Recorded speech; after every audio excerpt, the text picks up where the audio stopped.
Hello everyone. तो ये है हमारे पास एनक्लेव सॉन्डर्स की 9th एडिशन की बुक है। हम लोग डील कर रहे थे कार्डियोवास्कुलर सिस्टम, जिसमें कि हमने ये सारे पॉइंट्स कवर कर लिए थे। आज हम लोग पढ़ने वाले हैं हॉल्टर मॉनिटर। तो जो हॉल्टर मॉनिटर होता है वो एक डिवाइस होता है जो पेशेंट के पास लगा दिया जाता है। 24 घंटे में उस पेशेंट ने जितनी भी एक्टिविटीज वगैरह करी है उन सबकी ईसीजी वो ट्रेसिंग करता है और उस चीज को रिकॉर्ड करता है कंटिन्यूअसली।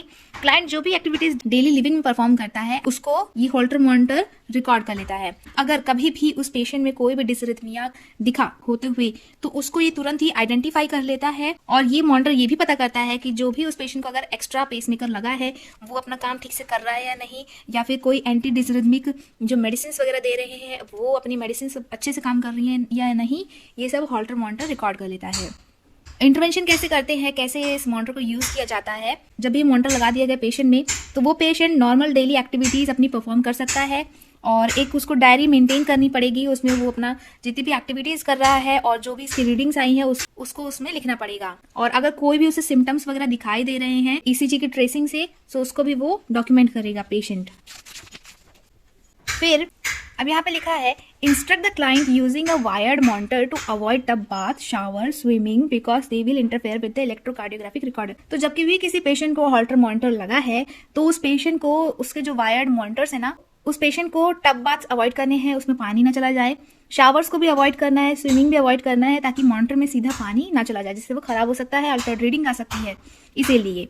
फिर आर पॉइंट है इकोकार्डियोग्राफी। इकोकार्डियोग्राफी कैसे होती है? तो इकोकार्डियोग्राफी जो है वो भी एक नॉन इन्वेसिव प्रोसीजर होती है, मतलब उसमें कटपिट करने की जरूरत नहीं पड़ती है, वो बाहर से इजीली हो जाता है। तो इसमें क्या होता है, इसमें अल्ट्रासाउंड का यूज करके स्ट्रक्चरल और फंक्शनल चेंजेस जो भी हार्ट में हो रहा होता है उसको नोट करता है। इको मतलब अल्ट्रासाउंड, कार्डियोग्राफी मतलब हार्ट की एक्टिविटी को नोट करना। तो ये जो इकोकार्डियोग्राफी है ये जितने भी वैल्वुलर एबनॉर्मलिटीज हो रही होती है उसको डिटेक्ट करता है, कंजेनाइटल हार्ट डिफेक्ट है उसको भी, वॉल मोशन ठीक से हो रहे हैं कि नहीं उसको, इजेक्शन फ्रैक्शन कैसा है, सही से इजेक्शन हो रहा है कि नहीं वो भी, और कार्डियक फंक्शन टोटली कैसे वर्क कर रहा है इकोकार्डियोग्राफी में पता चल जाता है। फिर है ट्रांस ईसोफेजियल। ईसोफेजियल मतलब हमारा एसोफेगस। ईसोफेगस में इलेक्ट्रोकार्डियोग्राम को डाल के हार्ट का पोस्टीरियर स्ट्रक्चर देखा जाता है।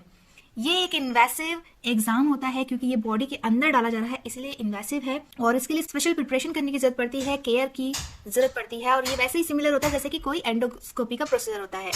इंटरवेंशन में क्या करना है कि पेशेंट को एडवाइस करना है ताकि वो सीधा लेटा रहे और नॉर्मली ब्रीथ करे और बोलने या कोई भी एक्टिविटी करने से वो रिफ्रेन करे, मतलब अवॉइड करे, बातचीत ना करे।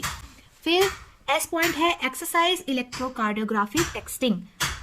नाम से ही समझ में आता है एक्सरसाइज मतलब जिसमें एक्सरसाइज करवा के उसका जो हार्ट एक्टिविटीज है ईसीजी की स्ट्रिप बनाई जाए उसी को ये कहते हैं। और इसको दूसरा नाम है स्ट्रेस टेस्ट। इसमें क्या करते हैं, हम लोग पेशेंट को एक्सरसाइज वगैरह करवाते हैं और फिर डिटेक्ट करते हैं कि कोरोनरी आर्टरी डिजीज तो नहीं है। ये भी एक नॉन इन्वेसिव टेस्ट है। अलग अलग टाइप से एक्टिविटी की जा सकती है लेकिन इसमें से मोस्ट कॉमनली ट्रेडमिल टेस्टिंग की जाती है जिसमें पेशेंट को ट्रेडमिल पर चलाया या दौड़ाया जाता है। तो ये प्रोसेस में क्या होगा, अगर हम लोग पेशेंट को दौड़ा रहे हैं ट्रेडमिल में तो क्या हो सकता है कि पेशेंट उस चीज को टॉलरेट ना कर पाए।